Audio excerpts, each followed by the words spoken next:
de l'Oficina Catalana del Canvi Climàtic. L'Iñaki és economista de formació, o sigui que potser, a diferència dels ponents que hem tingut prèviament, no és físic, és economista. Ell treballa a l'Oficina, com deia, de Canvi Climàtic a Catalunya. Ha treballat durant molt temps en temes de medi ambient i des del 2005 s'ha centrat el seu treball en temes de canvi climàtic i de fet forma part de la delegació catalana, espanyola i europea a les negociacions de la COP, del cors de la ONU de canvi climàtic, i per tant ell és un expert en temes de canvi climàtic i com gestionar-los, i ens parlarà una mica de la llei de canvi climàtic a Catalunya. Per tant, quan vulguis, endavant. Molt bé, doncs bona tarda, gràcies Jordi per convidar-me i a la resta d'organitzacions de la CAM per convidar-me aquesta tarda en aquesta trobada. Llavors, espera, no sé si carrego jo la presentació.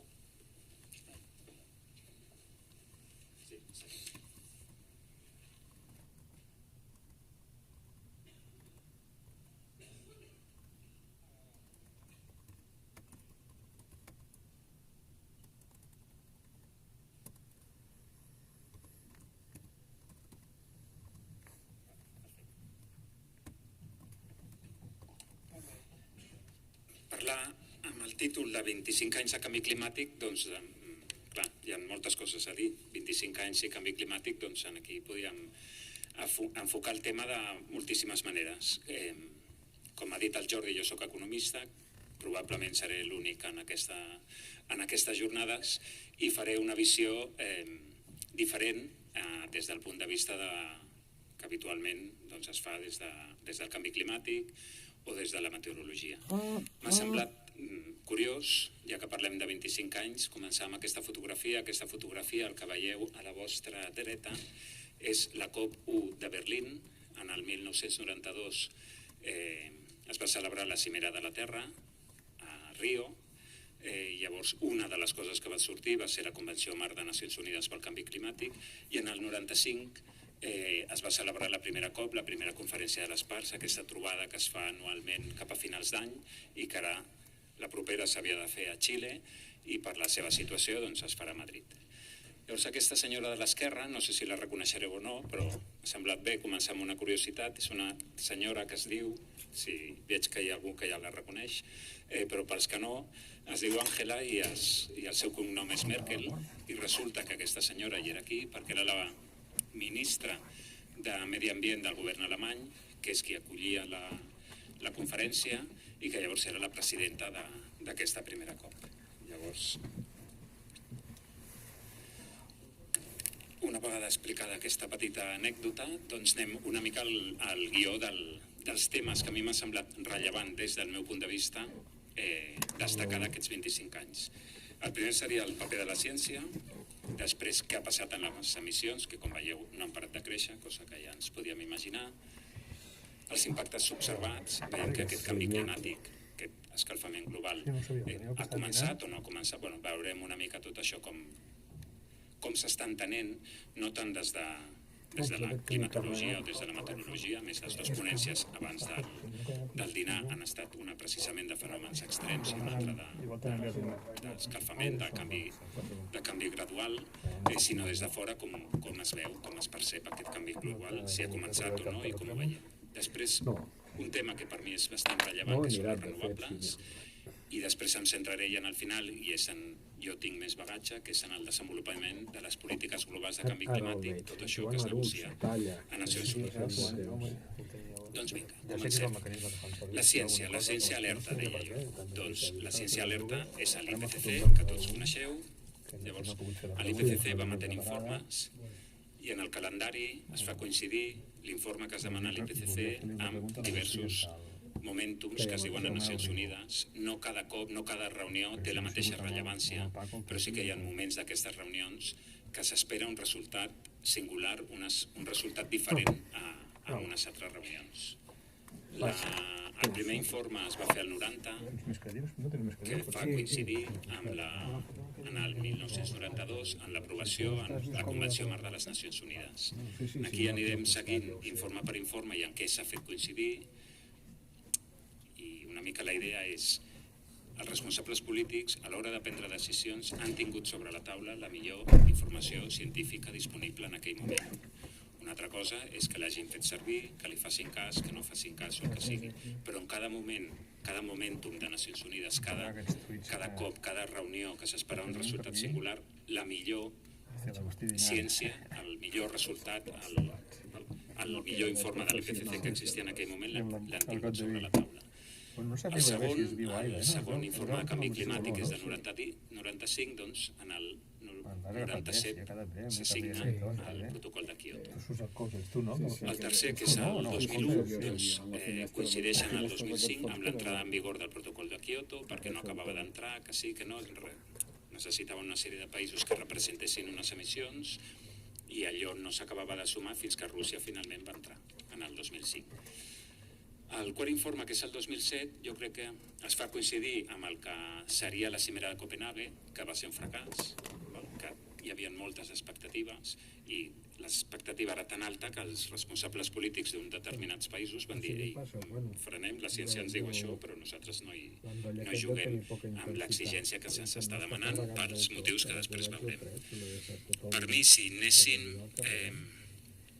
analitzant els informes de canvi climàtic, el que ens van dient en grans titulars, jo crec que el quart informe, el del 2007, és on hi ha un gran canvi, perquè és quan s'informa o quan s'afirma que el canvi climàtic és inequívoc, aquesta primera frase que és diferent al que ens havia estat dient, i després també s'afirma amb crec que és un 95% de certesa, un 99%, que a més, aquest canvi climàtic que és inequívoc, a més és culpa de la mà de l'home.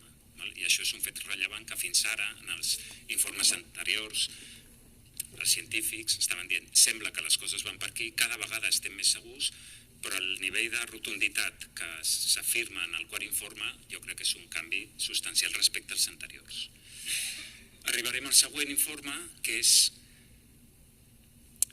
ja no és tant el cinquè informe aprofundir amb aquesta radicalitat de les afirmacions que es fan des de la ciència sobre si el canvi climàtic existeix o no, perquè ja havia quedat establert que era inequívoc, i si és culpa de la mà de l'home o no, perquè ja havia quedat establert que sí, amb el nivell de certesa que la ciència podia arribar, sinó que el cinquè informe explora més elements que facin pensar els polítics, explora elements dels costos, el que costarà adaptar-se, el que no costarà adaptar-se, més elements necessaris per prendre la millor decisió política.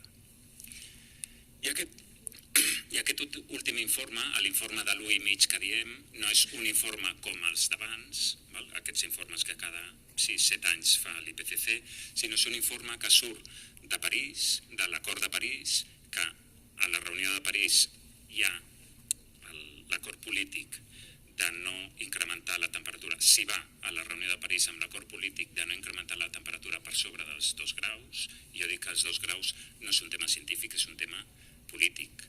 Al final, els polítics, per prendre decisions, no parlaran ni de ppms, ni parlaran d'efectes radiactius, no parlaran dels elements científics, sinó que necessiten traduir-ho en termes que entre els països s'hi puguin entendre. Llavors, és aquests 2 graus.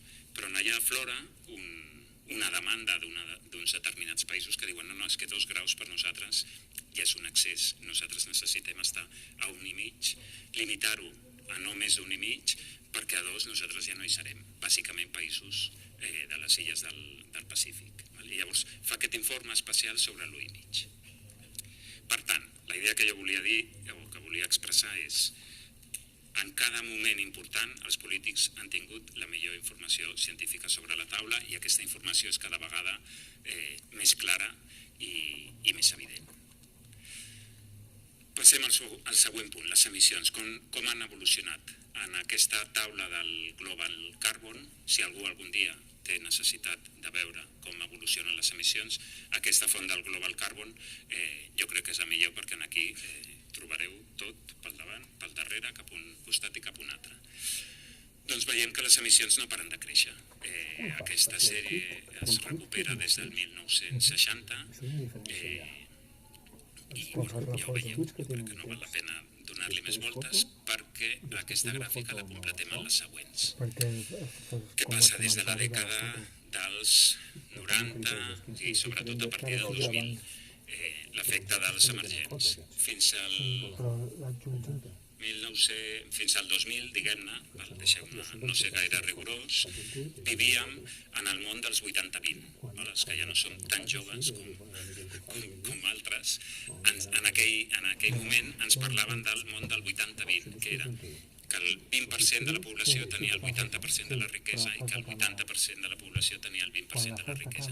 Era el món del nord i el sud, dels rics i els pobres. Llavors hi havia una sèrie de països industrialitzats que econòmicament estàvem en una bona situació i després la resta estaven ja al tercer món, era aquell vocabulari que es feia servir. A partir del 2000 això canvia bàsicament per l'efecte de la Xina, que es comença a industrialitzar per atendre la demanda de la seva població cada vegada més gran i també per atendre la demanda de consum des dels països industrialitzats. Però això té un efecte en emissions que ja el veieu aquí. Per molt que els Estats Units tenen una tendència a la baixa, tímida, però tendència a la baixa de les seves emissions i que la Unió Europea també, l'efecte de la Xina i l'efecte de la resta dels països emergents, però aquí qui més destaca és la Xina, fa, si tiréssim enrere en la transparència, fa que les emissions no parin de créixer. Seguim. Per càpita, perquè el tema per càpita també és un element que moltes vegades dona per debatre molt. En aquells moments que la Xina començava a incrementar tant les seves emissions, es deia, bueno, però és que hi ha molts xinos. Clar que emeten molt, en termes absoluts, però és que hi ha molts xinos. El seu per càpita és molt baix. Però veiem com el seu per càpita ha pujat tant que veiem com un ciutadà xinès per càpita emet tant com un ciutadà europeu. En termes catalans, un ciutadà xinès per càpita emet més que un ciutadà català. Aquí hauríem de complementar aquesta afirmació amb molts més elements, perquè aquí bàsicament tenim gran aportació de l'energia nuclear. Per tant, per això el nostre mix energètic és molt baix i per això les nostres emissions per càpita estan per sota. No hi ha una dada que t'expliqui tota la realitat, però en tot cas aquesta idea antiga, ja que parlem de 25 anys, que Xina emet molt però és que hi ha molts xinos i per tant el per càpita és baix, això jo crec que ja podríem trencar. I la darrera d'aquestes gràfiques és una gràfica que aparentment és bona, però que per mi possiblement és de les pitjors dades que trobarem, que és la intensitat energètica per unitat de PIB. Què vol dir? Què intenta representar? Quan CO2 emetem per $1, en aquest cas està graduat a nivell $1 per unitat de PIB. Si som capaços, aquí veiem com per produir el mateix som capaços d'utilitzar cada vegada menys energia, que en termes de carboni voldrà dir cada vegada menys emissions. I amb una primera lectura diríem, bueno, això és bo, perquè vol dir que el món cada vegada és més eficient i això, evidentment, és una bona notícia. A la vegada, si aprofundim una mica més, és un element que per mi és bastant complicat perquè vol dir que per molt que el món cada vegada és més eficient i ho podem ser més, però cada vegada i d'una manera clara és més eficient, les emissions, si tornem enrere en aquella gràfica, no paren de créixer. Això vol dir que l'eficiència ens ajuda, és bona, però pel nivell de reduccions que hem d'arribar a assolir, l'eficiència no és suficient. L'eficiència vol dir que continuem fent el mateix, millor i cada vegada millor. I és bo. Però el canvi que representa i el que ens estan dient els informes i la reducció quasi dramàtica d'emissions que s'han de tenir a nivell del món vol dir que amb eficiència no hi arribem. Per això us deia que aquesta gràfica que té aquesta doble lectura.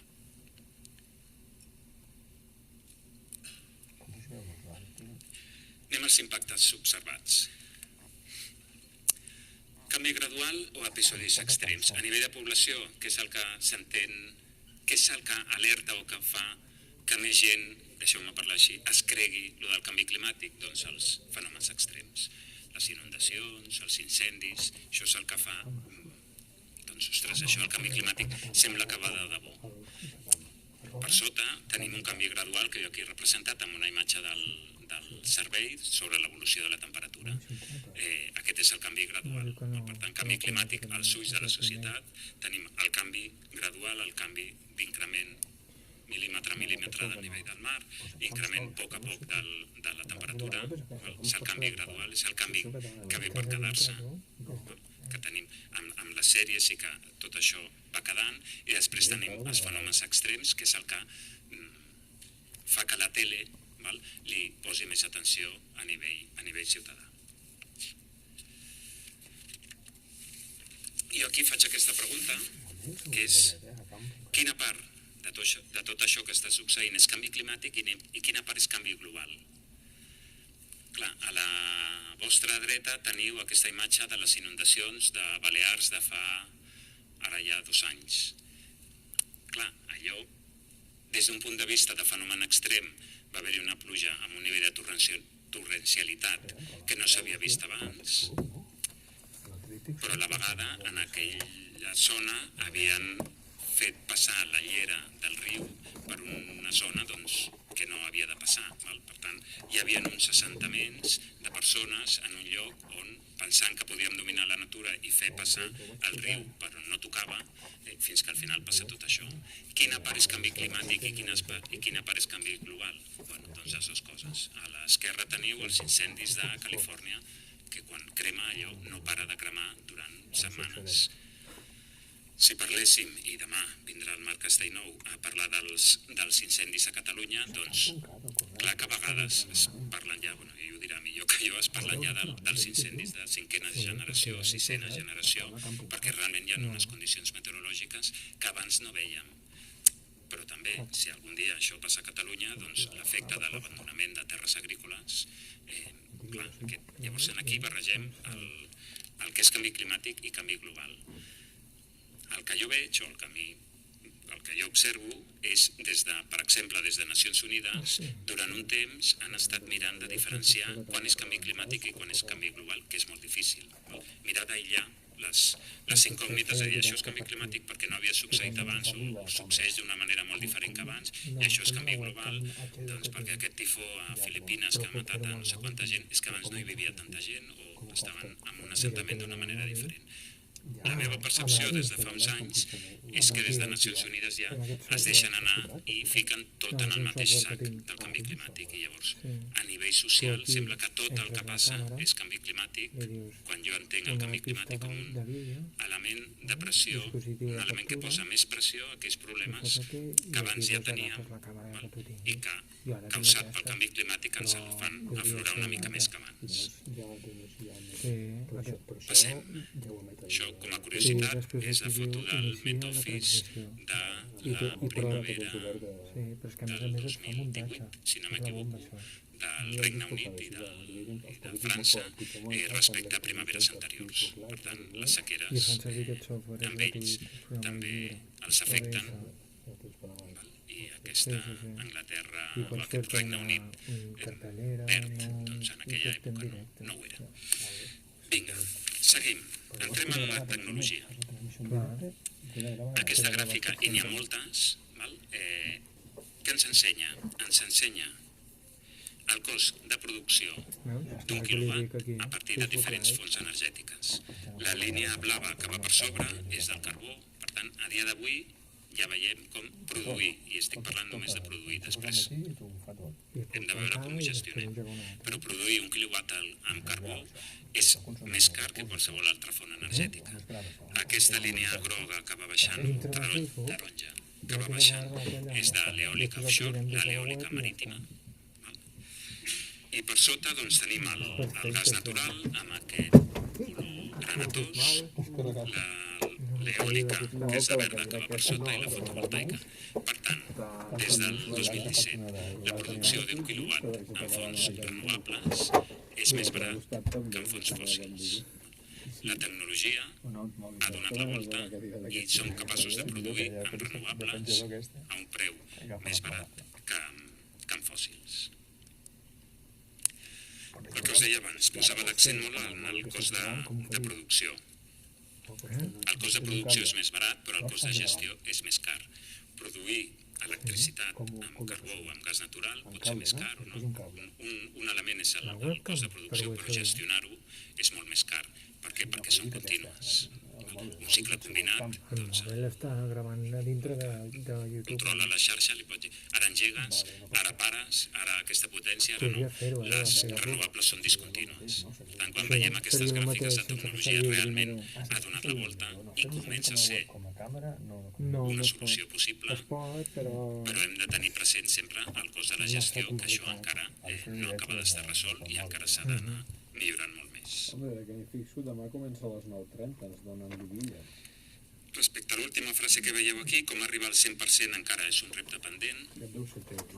Anar guanyant contribucions de renovables en el mix és tècnicament possible, econòmicament viable, però arribar al 100% renovable, arribar a tenir una xarxa que sigui capaç de proveir de l'electricitat necessària a partir de vent, a partir d'insolació, a partir de biomassa, al 100%, encara, des d'un punt de vista tècnic, encara és un repte. Encara no està resolt, perquè vol dir que hem de ser capaços, la xarxa ha de tenir capacitat de respondre a una època que la insolació no sigui molt elevada, que no tinguem vent, i ja no és qüestió de dies, no és qüestió d'un mes o d'un període determinat. Les bateries encara són molt cares, per tant, la meva idea seria arribar al 70-80% d'aportació de renovables, tècnicament i econòmicament. Implica canvis, però és possible, però arribar al 100%, aquest quilowatt marginal de més encara és un repte. Aquí tenim els dos presidents. Llavors, la situació que estem vivint ara amb l'acord de París, que era un acord, que era el millor acord que es va poder arribar amb el president Trump, que diu, no, jo passo, jo surto, i això no m'interessa. Aquesta situació ja l'hem viscut abans, perquè el protocol de Kyoto van ser els americans els que van proposar aquesta manera d'arribar a acords, aquest mecanisme. I després va ser el president Bush i el president Obama, que ja va veure, o el president Clinton, perdó, que ja va veure que mai el Congrés li sumaria. Per tant, aquesta posició dels americans d'ara sí, ara no, ja ens hem trobat. La gran diferència quina és? Que abans, en l'època del president Bush, les tecnologies no donaven solució. La política necessitava arribar a acords per donar senyal al tecnòleg que els necessitava. La política tirava de la tecnologia. Ara és al revés. Ara és la política de determinats països, bàsicament productors de combustibles fòssils, que frenen la tecnologia perquè si la deixen anar poden passar per sobre dels fòssils. Per tant, aquesta situació que tenim ara en relació a l'acord de París ja l'hem viscuda. El gran canvi és la competitivitat de les renovables. Vinga, i entrem en la part final, que són les polítiques de canvi climàtic. Una pregunta que tots ens fem és per què les negociacions de canvi climàtic aquest any serà la 25a reunió i entremig hi ha moltíssima reunió que no surten per la tele, però fa 25 anys que el món negocia per arribar a un acord de canvi climàtic i el resultat habitualment sempre és que s'avança una mica però que no s'avança pel tot, però que anem avançant però que hi ha temes que queden pendents. Com s'explica això?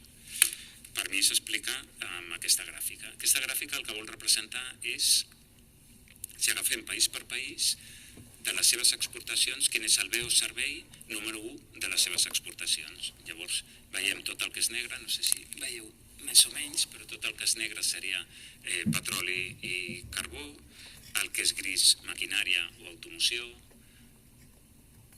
Més o menys pels colors ja us aneu fent una idea de quin és el número 1 del seu rànquing de cada país de les seves exportacions i amb quines idees o quins interessos defensen quan van en aquestes negociacions de canvi climàtic, que vol dir que arribar a aquest nivell de reduccions que la ciència ens està alertant i que el planeta necessita, però ells van en els seus interessos, van a negociar una cosa que en realitat per molts països va en contra seu. Llavors, amb aquesta gràfica, ràpidament s'entén perquè després de 25 anys anem avançant, però no tot el que necessitem.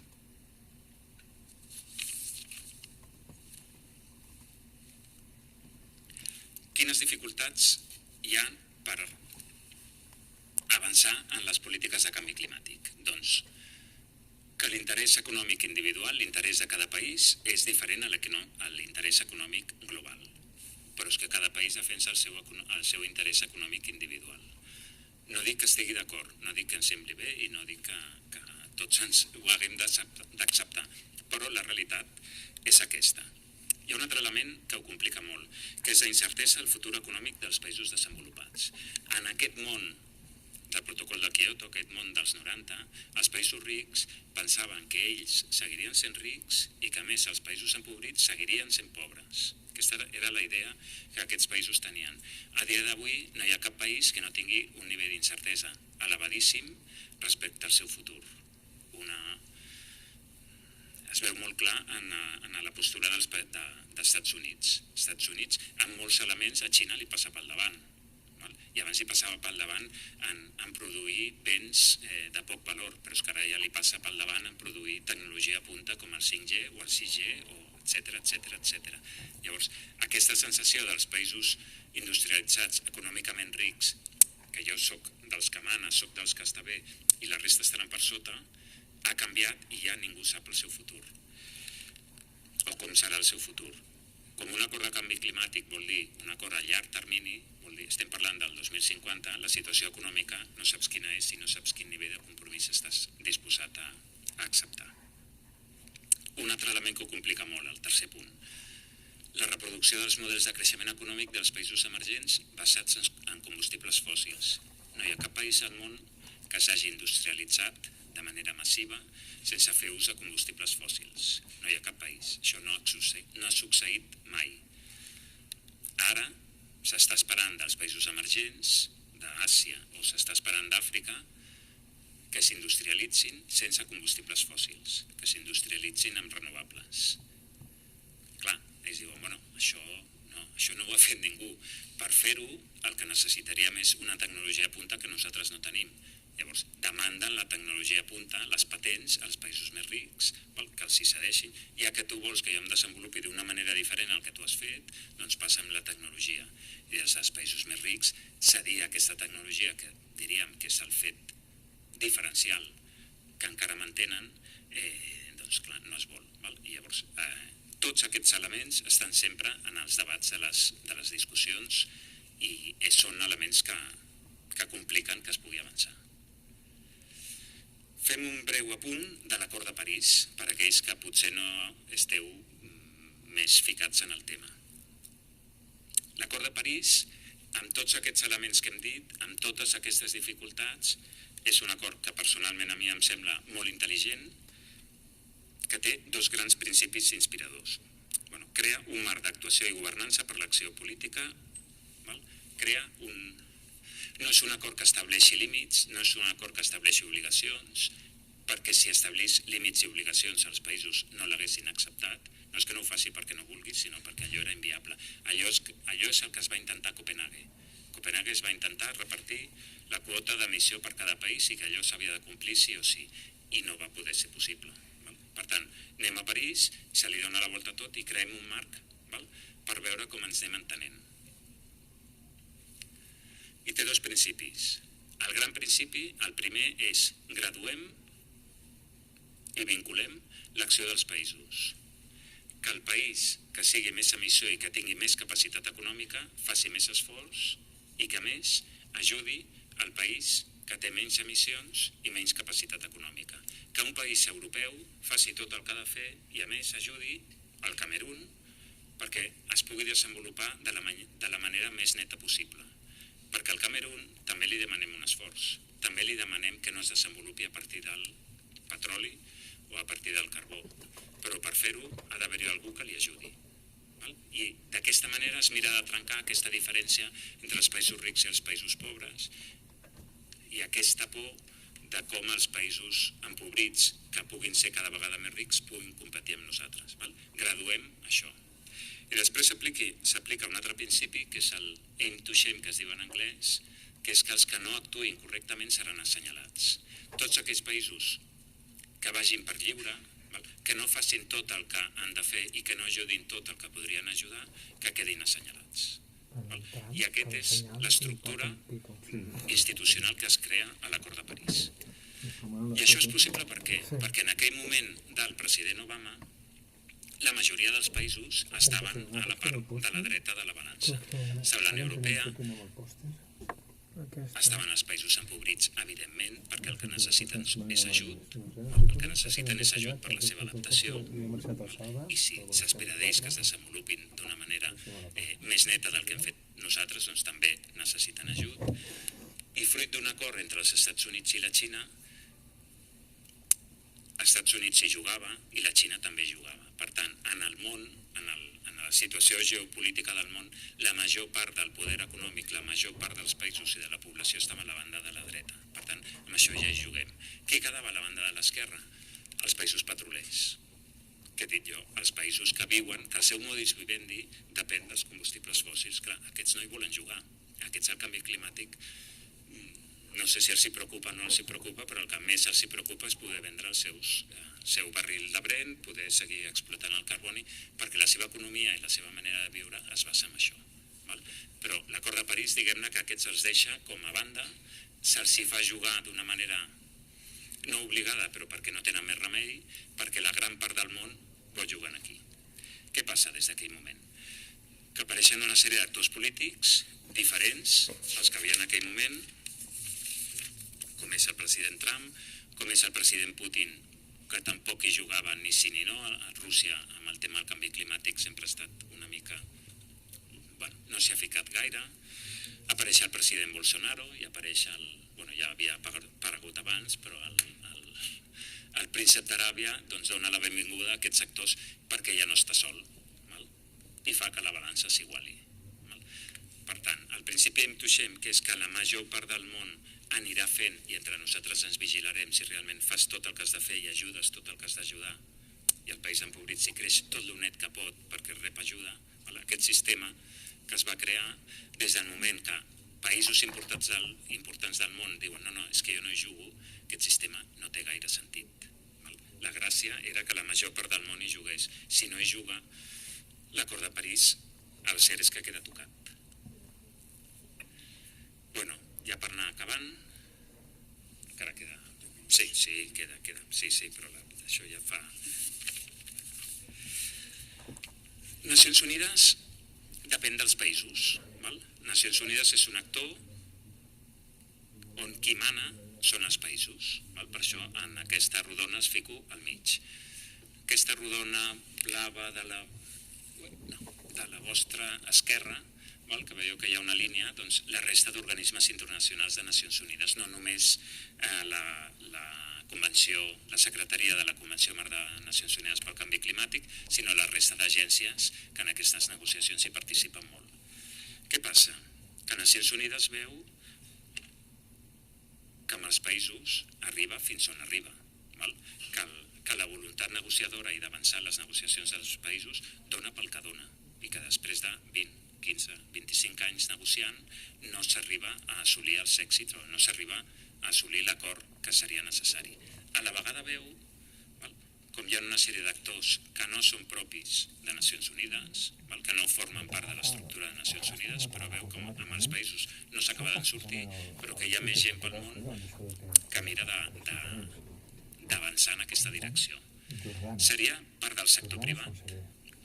Hi ha una part que vol jugar, i hi ha una altra part que no vol jugar.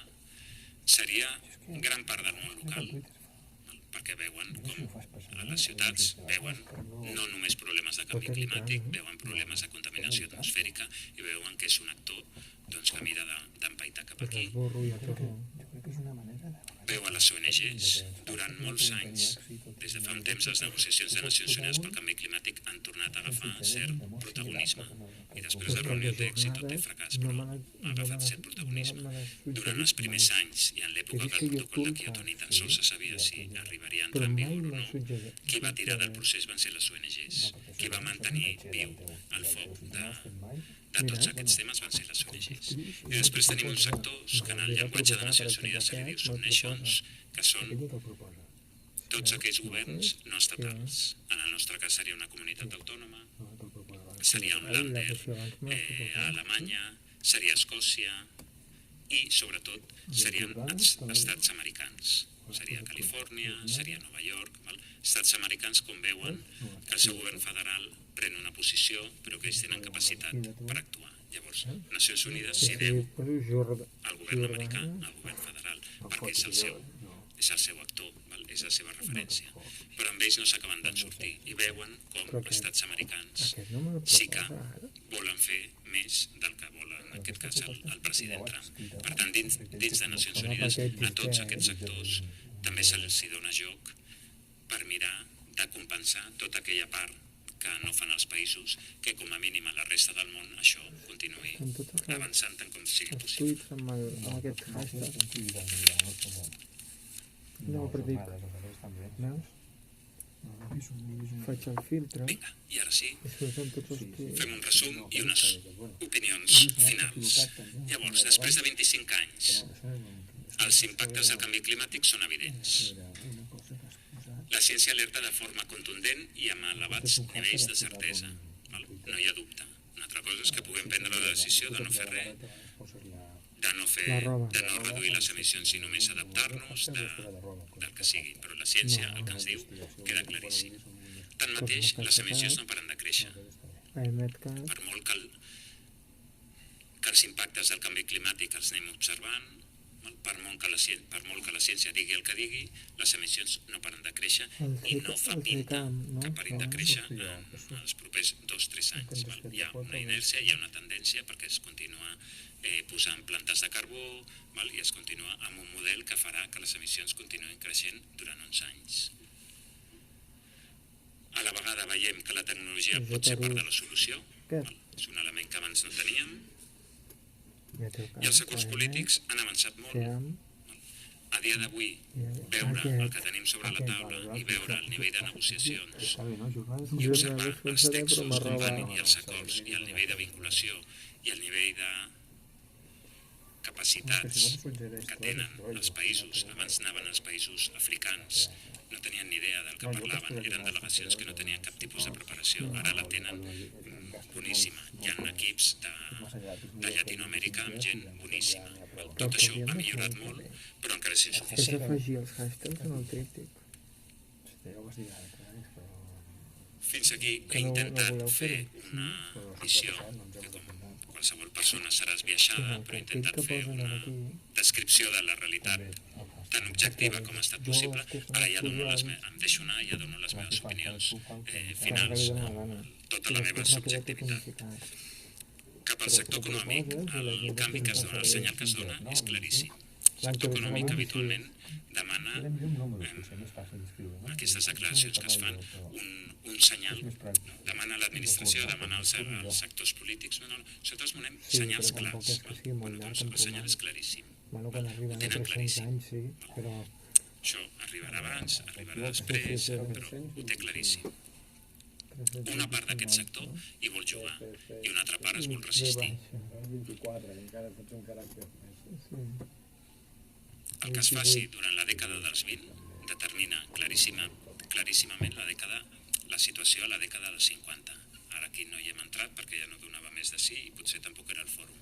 La gent que està fent modelitzacions per arribar a una reducció del 80% al 2050, quins camins podem arribar, si podem no fer res durant un temps i després baixar, si això serà possible o no serà possible. Els diferents carbon budgets que s'estan estudiant ens diuen que o comencem a la dècada dels 20 a entrar ja en un procés de canvi seriós, o si ho deixem tot per als 40, després ja no hi arribarem. Per tant, el que es faci ara determina la situació dels 50, entre altres coses, perquè si durant la dècada dels 20 hem de seguir obrint plantes de carbó que tenen períodes d'amortització de 30, 40, 50 anys, allò vol dir que tens un aport d'emissions de CO2 durant no sé quants anys. Per tant, en la propera dècada és determinant. En quant a les negociacions, al meu entendre, el problema no són les negociacions, que podrien ser més eficients, podrien ser millor gestionades, el problema són els negociadors. No és un problema de com es gestionen les negociacions, sinó que és que hi ha negociadors que hi van, però és que hi van amb la voluntat de no assolir cap acord. Per tant, el problema a mi són els negociadors. La situació actual és que el món espera els Estats Units. Un altre hashtag nou. El procés de canvi que s'espera i amb la necessitat tecnològica, necessitat de mobilització financera, comercial, sense els americans, a dia d'avui és impossible. Per tant, el món espera els americans. Nacions Unides pel canvi climàtic està esperant que el president Trump no surti reescollit i que hi hagi un altre president que hi pugui jugar. Si no, la solució que hem dissenyat no és vàlida. Aquesta solució implica que els americans hi han de jugar. Si no hi juguen, haurem de pensar en una altra solució. I és aquí la pregunta que em feia. La solució ideal passa pel multilateralisme, evidentment. Però si això no és possible, la solució dissenyada és la multilateral, però si l'actor polític, econòmic, financer, comercial més important del món no hi vol jugar, llavors potser caldrà plantejar una altra solució. I per primera vegada tenim tecnologia disponible per viure en una societat baixa en carboni. Però això també implica que és necessari canvis en els patrons de producció i consum. No tot és canviar el vehicle tradicional que tenim per un vehicle elèctric. Per tenir un vehicle elèctric vol dir que la nostra manera de viure ha de ser diferent. Tota la nostra economia està basada en combustibles fòssils. Carreteres fetes per vehicles que van en combustibles fòssils en un sistema de distribució d'electricitat basat en combustibles fòssils. Si ho hem de fer d'una manera diferent, el canvi és profund. Hi haurà bosses de treball que deixaran de tenir sentit, hi haurà sectors que s'hauran de reconvertir, a canvi hi haurà altres sectors nínxols de noves ofertes d'ocupació. Per tant, estem parlant d'un canvi profund. I per acabar, doncs, aquesta cita de l'Antonio Guterres, el secretari general de Nacions Unides, que diu que és una paradoxa que la societat, la tecnologia i molts sectors avancin cap a solucions climàtiques i que les negociacions no ho facin. I amb això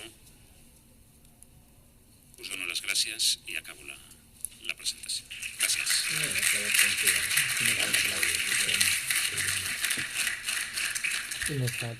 Doncs moltes gràcies, Iñaki, i sobretot per tenir-te el temps que l'has clavat. Si de cas concedeu les preguntes les fem al torn després i ara convido que vinguin aquí el Nicolau i el Roger per presentar una següent ponència, la 6ª d'aquest bloc. Es titula 25 anys de sistemes d'observació en meteorologia. Si de cas, compartir el micro, no? Roger Vendrell és cap de l'àrea de sistemes d'observació meteorològica del Servei Meteorològic de Catalunya i el Nicolau Pineda és el responsable de l'equip de teledetecció també del Servei Meteorològic de Catalunya i ens faran aquesta xerrada sobre sistemes d'observació en meteorologia que complementa una mica aquest bloc de canvi climàtic i observació meteorològica. Com vulgueu.